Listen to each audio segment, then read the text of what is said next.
As we have come to our next session, after this insightful session, our next topic is future-ready healthcare workforce, skilling capacity, building and human capital transformation. So we have heard a powerful perspective on how India's healthcare workforce must evolve through structured skilling, leadership development, and long-term investment in human capital. Now, I would like to invite Dr. P. Ganesh Kumar, Scientist E and Head at Division of NCDICMI, NIE, for a short presentation before this panel discussion. So while I call upon stage, this session basically highlighted that the future of healthcare is not only about infrastructure and technology, but about people, their training, their resilience, and ability to adapt to changing care models across public, private, and community settings. The insights shared today reaffirm the building of future-ready workforce is foundational to delivering quality, accessible, and sustainable healthcare. We have a moderator for this panel discussion on stage, Dr. P. Ganesh Kumar, Scientist E and Head Division of NCD ICMR, NIE. I would like to invite the other speakers for the panel discussion. Dr. Shabnam Singh, Principal Advisor, Healthcare CII, Governing Body Board Member and Advisor Health Sector Skill Council, former Governance Board Member, Life Sciences Sector Skill Council. Mr. Ashish Jain, Chief Executive Officer, Healthcare Sector Skill Council. Dr. Sanjeev Gupta, Group Medical Director, Acting Group of Hospitals, New Delhi. Will be joining us shortly. Dr. Rashmi Atre, Director Program, Health Smile Foundation. Dr. Carlota Alonso, EIHE Founder and CEO.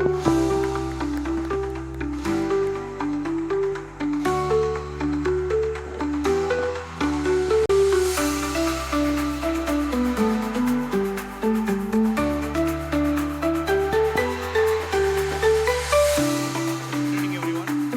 I know that we are a little late and we are going to cover important part of a topic, one of the six pillars of the health.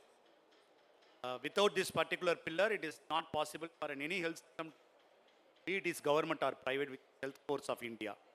I just want to set the stage with certain important statistics focusing on India. One thing that we all need to know that the current workforce we do have is very huge. These are all the registered strengths for the speakers.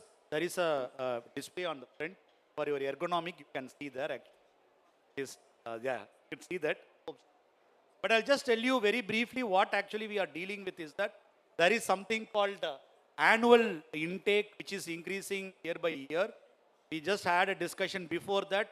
It is consistently same. It is not increasing as per the demand. But fundamentally, there is something called effective workforce, which is available for care provision is only 60%. That is the one important fact. And when you clearly see here that there is a huge maldistribution with respect to private and public sector, with the current workforce in India, nearly 70% of workforce is working in private sector, very minimally is working in public sector. This is another important fact. I wanted to put it across to every one of you. You can clearly see that the important differences with respect to doctors and dentists, Ayush and nurses, 65% of doctors and 51% of nurses are working in private sector. Then an important gray area is urban and rural gap. This is very striking. Nearly 90% of the dentists and as well as 73% of doctors and nearly 64% of nurses are working in urban. The rural area is very, very minimal. All these are all based on the published evidence. And this is the one final number which I wanted to show you, which is going to set the stage for all of us to think about it. If you see this, the blue diagram is nothing but what actually currently we have the registered group of people as per the records. But that's a total stock. The orange is the one is actually the qualified workforce on the ground. This is based on the National Sample Survey and as well as National Workforce Accounts report which is published. And this is also published in 2 peer-reviewed publications. This is one thing which is really alarming. You can see the gap of it. With this kind of that, there is something called qualification gap. Only 18% of doctors and 44% of the nurses are qualified to deliver that particular care where they are positioned. This gives a kind of a big skill gap. This is also based on the national workforce accounts and as well as. With this background, thanks for the AV, we can resume. I am getting into our panel. With this kind of a background, I'm going to have a fantastic panel here. Happy to invite Dr. Shobnam Singh, who is a Principal Advisor, Healthcare CII. He is also the Governing Board Member and Advisor, Health Sector Council. Mr. Ashish Jain, the Chief Executive Officer of Health Sector Skill Council. Welcome you all. And Dr. Rashmi, who is the Director Program Health, Smile Foundation. And Dr. Carlotta, who is the founder and CEO of EI. Will be soon joined by Dr. Sanjeev Gupta, who is the medical director. And once we join, then we will take some of his. We have made this panel into very clear cut into three important stages. The one stage is that going to talk about gaps. The second round is going to talk about solutions. And third round is about a roadmap. This is not going to talk about anything on policy or anything on large or big picture. This we are going to bring very precise, very concise to the mark what to be done on the ground, whether it is private or public, urban or rural, or whether it is doctor, nurses or any other allied health work. What to be done on the ground. And the kind of panel experts we do have is going to tell from their own perspective, and this is going to enrich our discussion and take home message. Before I head to the first round of the questions, COVID has given you a reality. It is not about the high level of an technology or in terms of like an path breaking. The most important thing what to be done is that a skilled workforce at the ground to save lives. This is the truth we all need to agree. And when I am saying that, when I say that health workforce, majority may be thinking that a lot of light is falling on the doctor. I humble to disagree that it is majorly is the allied health workforce who actually did a lot of work on the ground and as well as a nursing profession. Of course, they do doctors. Doctors don't take anger on me. But this is a real fact which I am trying to say that. So with this kind of a background, I asking this question to Mr. Ashish. So Mr. Ashish, I know that you know where we are sitting at the last hour and we are going to make this very crisp. 3 to 4 minutes of your thoughts on. Let's take a little big picture.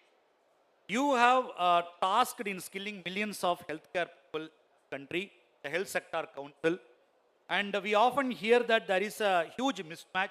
The data also has shown that.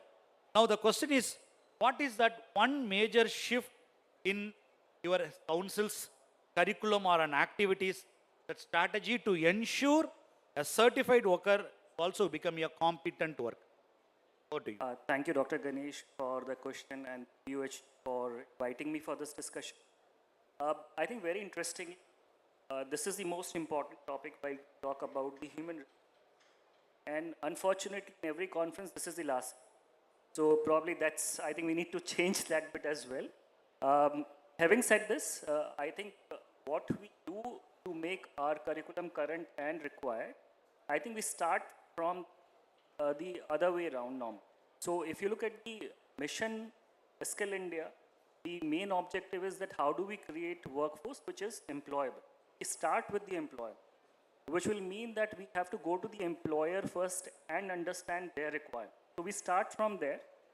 What is the specific requirement for an employer to have him or her recruited for a certain position or a skills?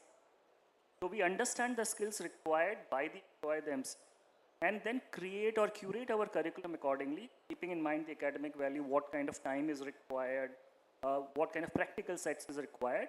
And very important thing, so while we focus on academics, but I think a large focus, as we were discussing off stage, is on the competency build.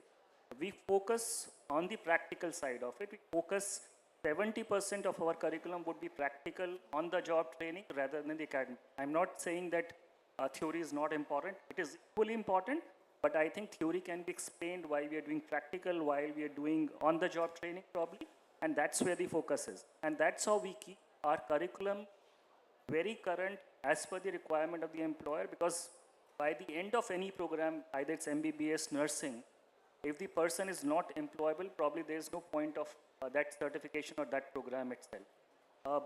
And competency is a very big focus for Skill India mission itself. So anything which you do under Skill India mission is competency based, skill based, practical based, so that a person is able to do the job on the day one. He or she not be trained by the employer for 3 months or 6 months before he or she could be deployed on. So that's the idea then, and that's how we actually create the curriculum.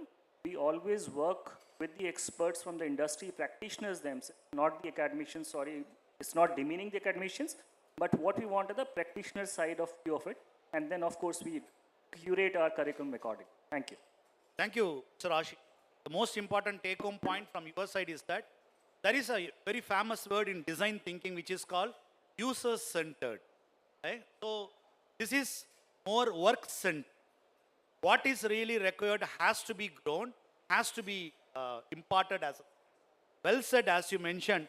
Moving to Dr. Shabnam. So, Dr. Shabnam, you know that the life science sector, allied health sciences, or in terms of the nursing, every other professionals, who is the main backbone of delivering the care, be it is private or public, be it is primary care or secondary care or tertiary care. With this, I'm asking you that with your being a principal advisor to the CII, talking to various bodies, how CII is working to ensure these health professionals largely are not just following the protocols, or not just following what is mentioned in the books and manuals, but more taking decisions and also equipping themselves driven by data. Thank you. My compliments to VOH, this conference together, and as Ash very rightly pointed out, there was a time about 8 or 9 years ago, skilling would always be the first session. Today it's been relegated to the last. But having said that, I think the criticality of having skilled manpower, which is contextual to today, is where CII's focus. And very clearly, what we do at CII is to look at the needs of the industry, which can only flourish if the ecosystem is also flourishing. And healthcare is a very, very vital part of the ecosystem. And COVID, as was said at opening remarks, was a brilliant intervention which brought home to every industry the importance of healthcare. So what we do at CII current, and I'll digress a bit, to make enough noise that industry supports skilling via CSR. To that away, we then interact with policy makers to give that leeway, and hopefully this budget will be able to do it, where the Section 8G will now represent and give you all companies the ability to invest in skilling ventures, not only healthcare. So that is a very small snapshot of what we do. The other thing that we do for healthcare professionals is how do we de-risk them, and to a point made a little earlier of how do you do task shifting. So in that, what we have done is that we have brought home to fore to all industries that healthcare has gone from the 20% interventionist space where doctors and nurses provide care, but has gone and embedded itself in the community. So there are many initiatives which we have undertaken. Within the next 3 months, they will all be up into the community, which every citizen in this country can use. And it is all based on the digital backbone of the country and supported totally by artificial intelligence. Going forward, our endeavor will be to ensure that every healthcare professional, doctors, nurses, allied health workers, and community workers are literate enough to use the tool of artificial intelligence very much like the 894 million people in this country use their mobile phones. So that is the goal which we strongly believe, that if everybody is able to use the power of this artificial and agentic intelligence, we will be a much more healthier society and thereby industry will flourish. Thank Over you. to you. Well articulated, Dr. Shabnam. Industry-backed skill building is very important. We've been seeing a large fair is going on. Many other industries are coming up with their own products. How actually it is ensured that those devices and technologies are well used for improving the health status of the patient. How we are going to ensure that kind of skill building. Clearly, as mentioned by Shabnam, famously we always say that very happy to have Dr. Sanjeev Gupta, the Group Medical Director, Action Group of Hospitals. Always when there is a latecomer, we pose a question to them in a class. So I'm going to pose a question to you here. Uh, Moving from the classroom to the ward, is the actual action happen? I'm asking you, as an employer, manager, and as well as managing a huge workforce in your hospital, you always want to see the. I remember my and I buzzed out. Hello, is it better? It's better. So I was just saying, I just remember one of our days that graduated on the alumni. Our dean said one very powerful statement, and it was, today you got the degree, but to become a doctor it will take years along. So we didn't understand that point in time. When we got the degree, that means we are a qualified doctors. But to become a doctor, it takes ages, and it is so pertinent in today's time. So probably we have learned to diagnose, but to own the patient and their outcomes, it takes definitely a certain level of I would say, not only ownership, but also own that patients through our communication, through our empathy, somewhere which is grossly lacking in today's time in most of our clinical. So this makes the difference because most of the time we see that because of our schedule, we don't pay that much of quality time with the patients or their attendants, or at times many of us get irritated, and that is what the missing link I feel the most, that we do treat, but somewhere that established link is missing in our practice. Fantastic. We often see that a skill is like using a kind of like an instrument or a medical device or delivering the care through a proper procedure. But you mentioned about we are missing the human in that. Bringing the human itself is a very major skill build way. Well said, actually. Thank you very much, Dr. Sanjeev. Miss, question to Dr. Carlotto. So, Dr. Carlotto, we often blame technology that it is majorly a distraction. But mostly it is demonstrated in many other sectors that it is used for scale. Now, from your experience, how do you think that EdTech could solve the accessibility issue? What is the real truth? We have seen many EdTech companies surfaced up for school education, so often did not succeed well. But in terms of medical science, how do you think that EdTech is going to solve this problem of accessibility? Thank you very much.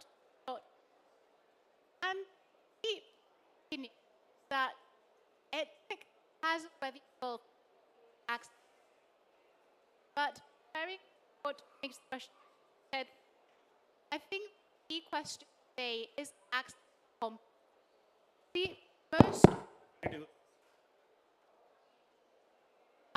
Most platforms today already deliver accessible education, but I don't think that see, healthcare is failing because of a problem to access to education. I think it is failing because our workforce is not ready for decision making under pressure.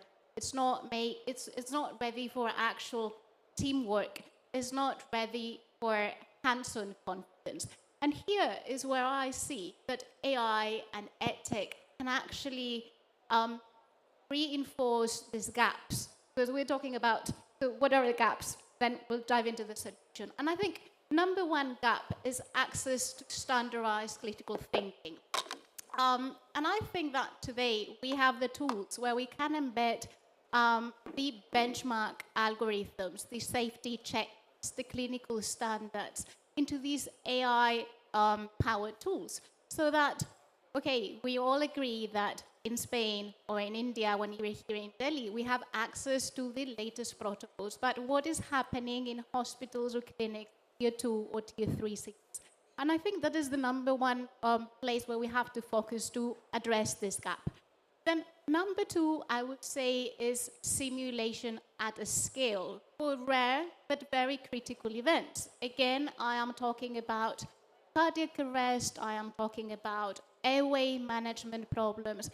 And when you're at a small rural area clinic or hospital, how many cardiac arrests is the nurse or the paramedic or the doctor seeing there in 1 year? So with the help of AI, we can actually help them train in these very rare but critical events, which normally determine the worst or the best outcomes for the patients. And AI and EdTech help us bridge this gap.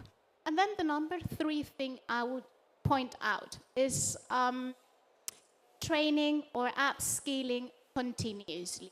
And see, up until now, many times when we think of training or we think of upskilling, we think of a setting which is more similar to this one where we're here today at a conference hall rather than at a device like this one. So what happens then? If I am a doctor or a nurse and I want to go for training, I am disrupting operations of your hospital set.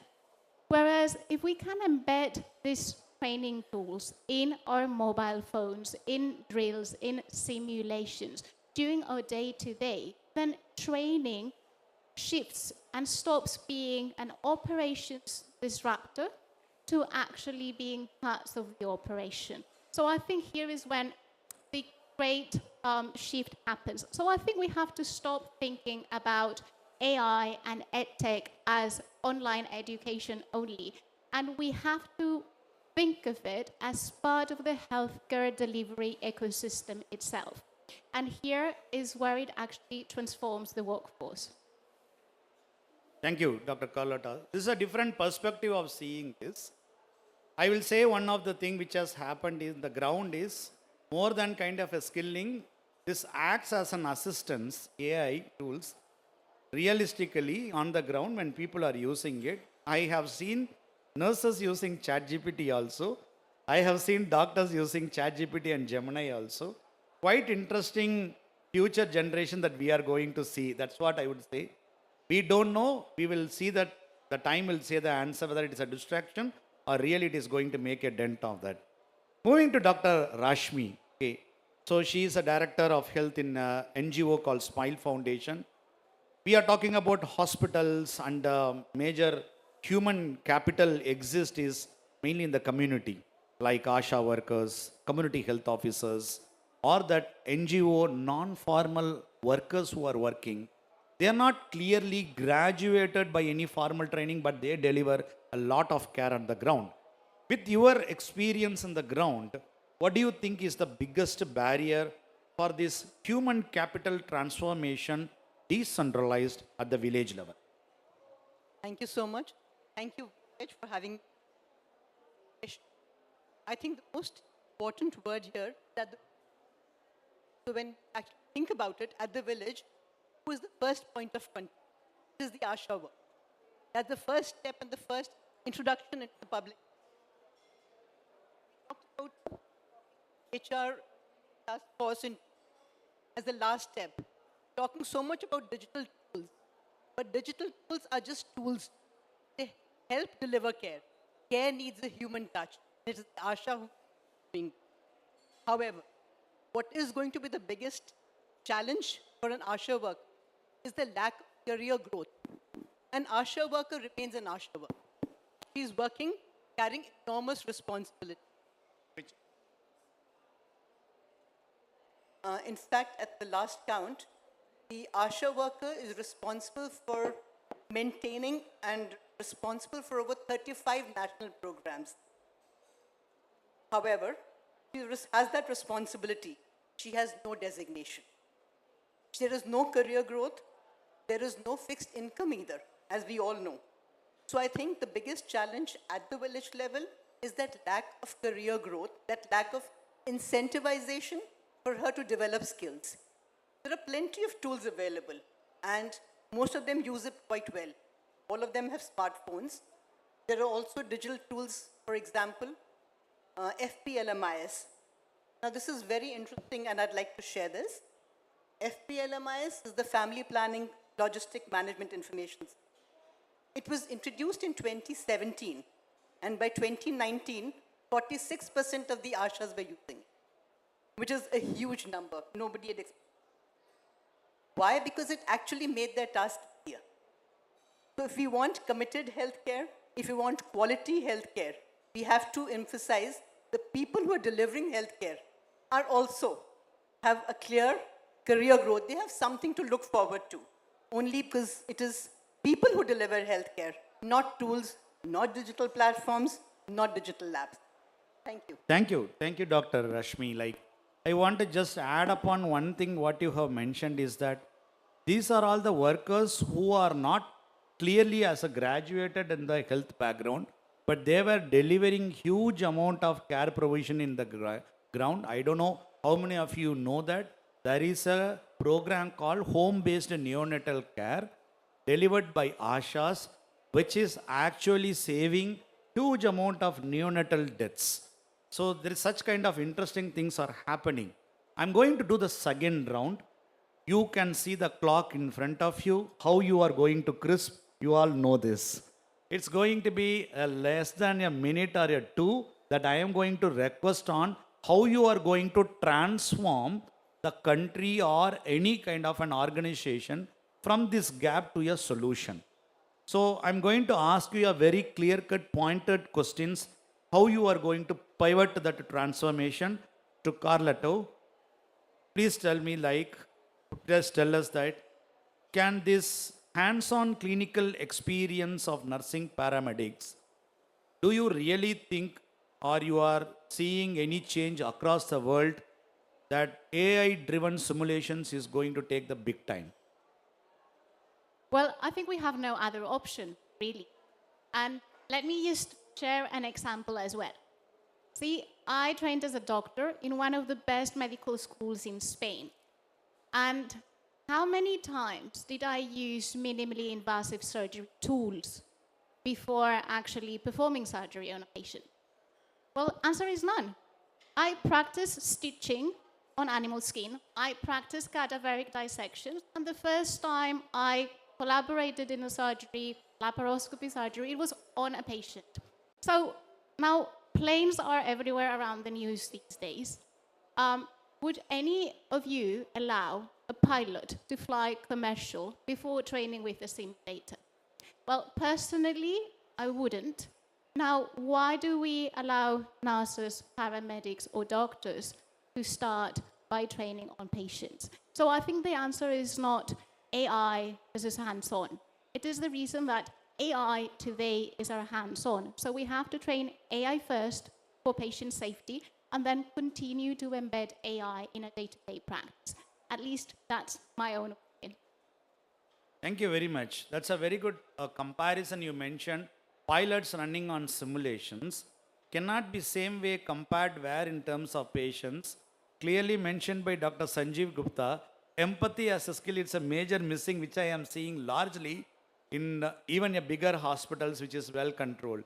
Dr. Sanjeev, I'm asking you a pointed question here, like, how about, are you using these strategies called task shifting, like the same place where a physician assistant work can be done by a staff nurse work by a different allied health professional, especially when you are running so busy and there is huge load of patients?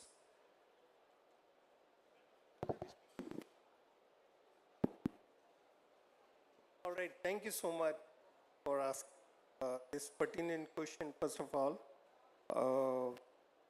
I hope my voice is not breaking It's here. perfect now. Okay, fine. All right, so task shifting is so relevant in nowadays, like within the physicians, they are trained in different. For instance, somebody who has passed MS orthopedics can do a joint replacement, he can do spine surgery, he can do arthroscopies and things like. But basic qualifications remain the same. So what matters is how he's trained himself, how he has deep down to certain topics. So it is so important. More so in today's scenario when demand and supply is huge in terms of healthcare professionals, wherein we have very, at times very little production of skilled manpower, rheumatology, endocrinology. So it is important that we definitely not only do tasks, relevant things, not only in deliverables, but also in our, and we need to figure out how we can increase those numbers so that the relevant people are available more in terms of patient care. That is one. Two, it is important that we also protocolize our working. By what?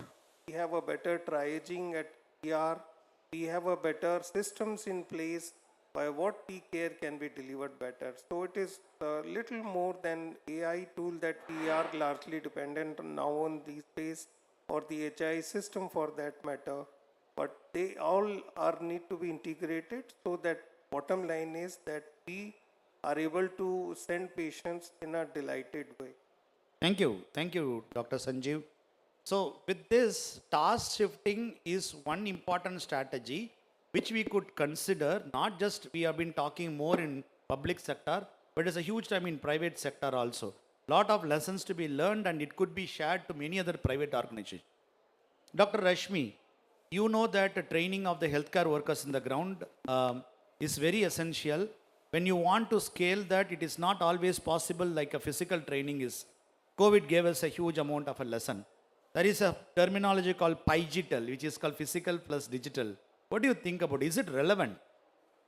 Extremely relevant, and I think COVID brought it all home to us. From what you said, Dr. Carlota, the first time when you perform surgery, it's never alone. You're always working with another senior doctor who's supporting. So what we use, we use digital platforms or edtech platforms, digital tools to impart information, and then use a hands-on physical learning supported by somebody who is mentoring you, somebody who's in person providing you training and mentoring, which would also include. Okay, sorry about that.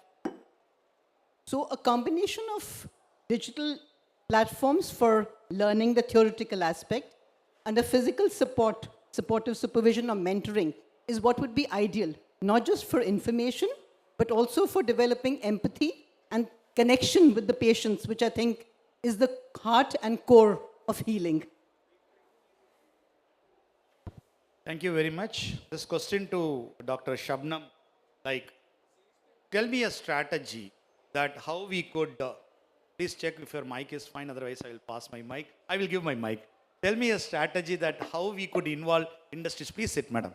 How we could involve industries for upskilling. So as I mentioned earlier, the involvement of the industry is something that we've already started. And the policy should come in hopefully in this budget, in which the CSR funding is clearly mapped and it will be utilized by industries to support this. But the other portion in which industry is can and should is to tell their employees that henceforth health is not just the domain of the traditional form of providing care. You as individuals are also responsible. We've already started on it, and we have the occupational interface, which we promote not only for the 10,000 companies associated with us, but the 4 lakh mid and small enterprises for their health. So effectively, gradually changing the narrative such that there is acceptance of a virtual tutor for people to learn, a virtual doctor through the telemedicine support that industries provide to their employees, as well as do preventive checkups, as well as upskilling of their people.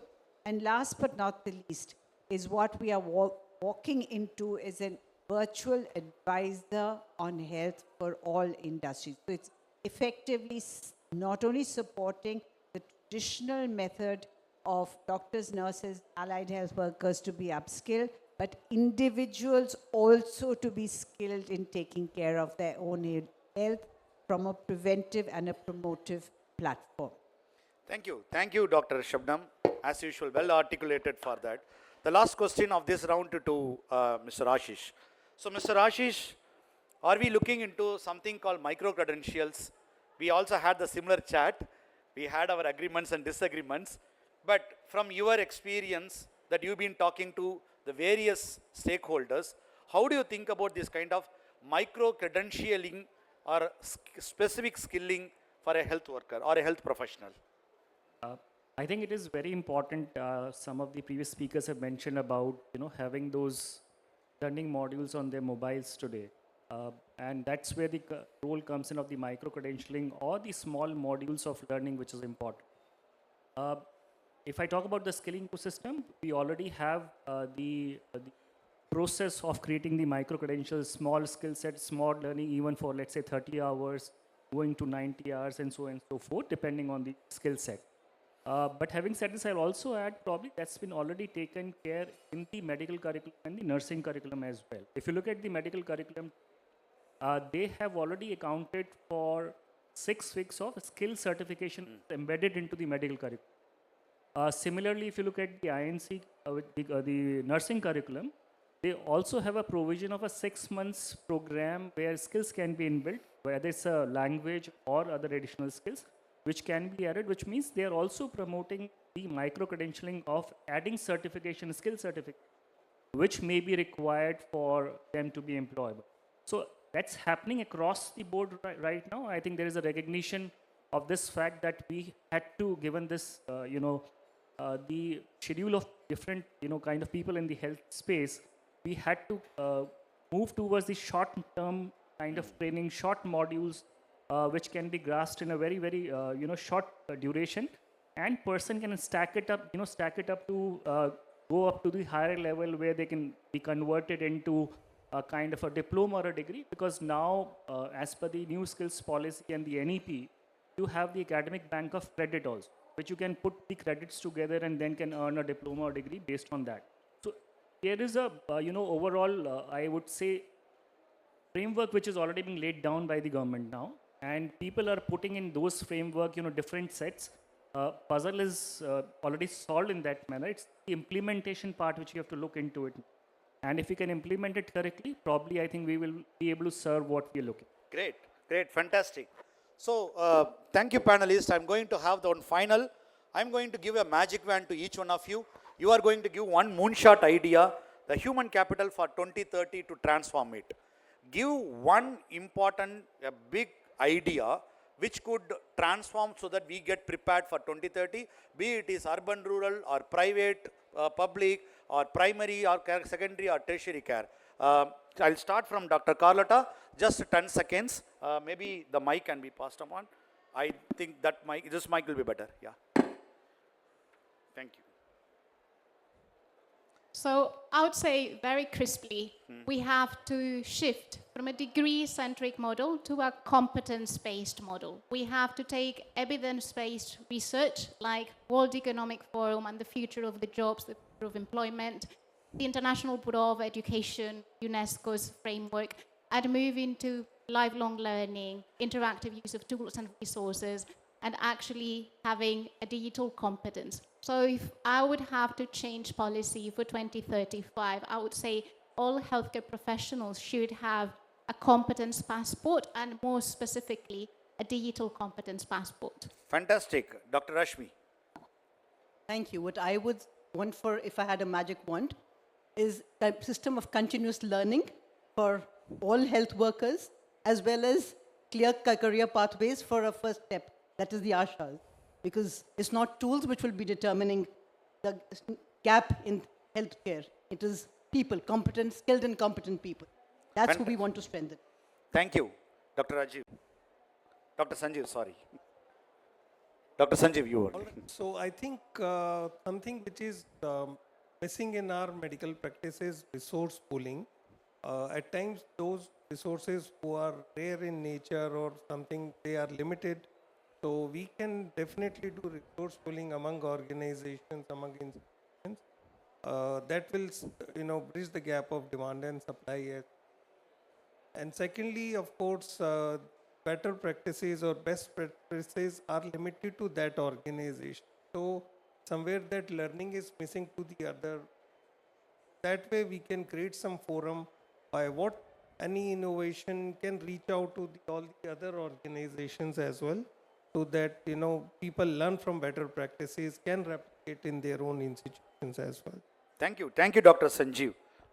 Dr. Mr. Ashish. I think I have only two words. One is that I think we should look forward to convergence. Basically, I think we have a lot of things across the state. We have disjointed efforts going across the states today and globally. Probably if we can converge all of them at one place, probably we'll be much faster in delivering what we want to deliver. And secondly, key is implementation. Thank you very much. Dr. Shubnam. A move from a vertical alignment for care to a horizontal alignment. And what I mean by that is that you have 100% portability across the world on competency-based qualifications. Move away from qualifications to horizontal to competency-based. So that's really a moonshot. I don't think it'll happen in a fractured world, but there's no harm in dreaming. Great, fantastic. I'm going to summarize what all they have mentioned, and I'm truly speaking that I learned a lot from all of you. We need an implementable, scalable, and sustainable solution. Not just all the kind of large level words, something which can happen in the ground. Panelists have demonstrated that, the breadth of experience they have demonstrated clearly that what can be that. I'm just summarizing that. One is that it should be evidence-based, competency-based skill building, continuous learning, and as well as career pathway should be clearly mentioned. Whoever is a kind of healthcare worker, there is a big time which is going to happen on resource pooling, bringing industries, bringing CSR, and most important part, we need to improvise the human side of a healthcare worker. We need to understand the human side of the healthcare worker. With all these things, what I have experienced as a researcher and as well as a public health researcher from Government of India, in COVID we have seen a big time about how when there is a sudden crisis is happening, how all these kind of skill building is going to help it. All whatever you have mentioned happened during that time. It's a missed opportunity. We haven't learned much and we have taken those lessons for a future. But this is not, now we need to think a lot about it. Thinking about 2030, all these things are potential lessons. I believe so that we can make a kind of an roadmap for a better India. Thank you very much for the wonderful panelists here. Give them a great hand.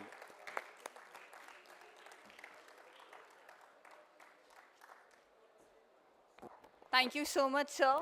It was a really wonderful session and very wonderfully moderated. Thank you so much. Now, I would like to request Dr. Ganesh Kumar to please come on center of stage and felicitate the co-panelists over here. Dr. Shabnam Singh.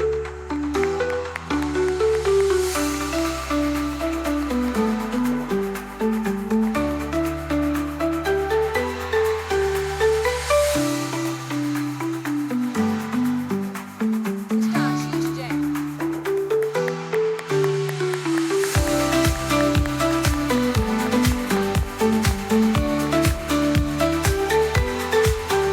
Dr. Sanjeev Gupta.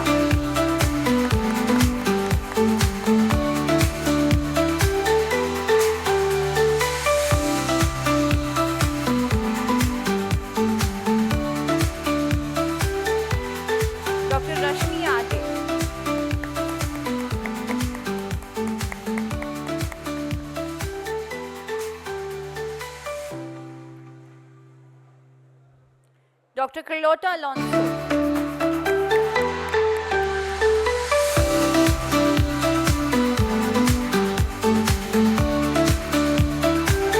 Now, I would like to invite Dr. Nishu to please come on stage and facilitate Dr. Ganesh Kumar for this wonderful moderation.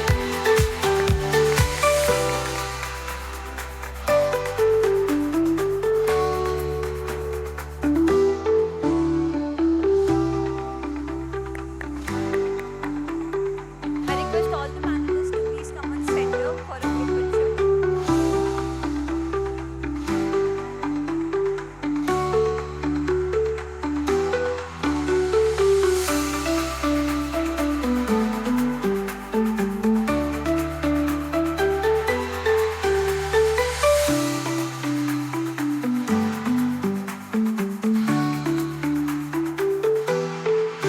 Thank you everyone. I request Dr. Nishu to please stay on stage with us as we announce the starting that we'll be having some surprise for the attentive audience here.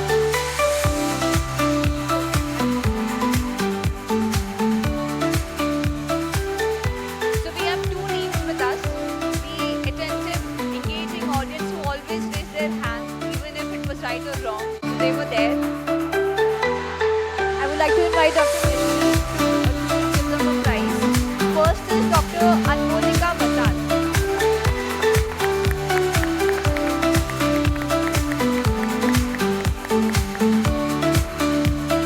I would also like to invite Ms. Sona for this.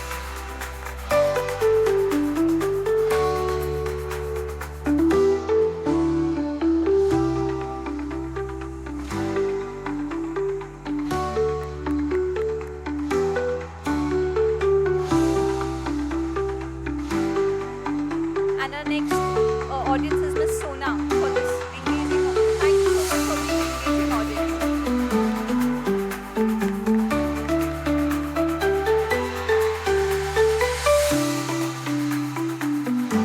Thank you so much, sir. Thank you.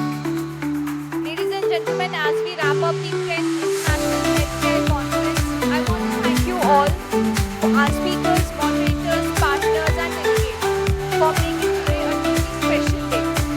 We have shared ideas, explored innovation, sparked conversation that will shape the future of healthcare in India and beyond.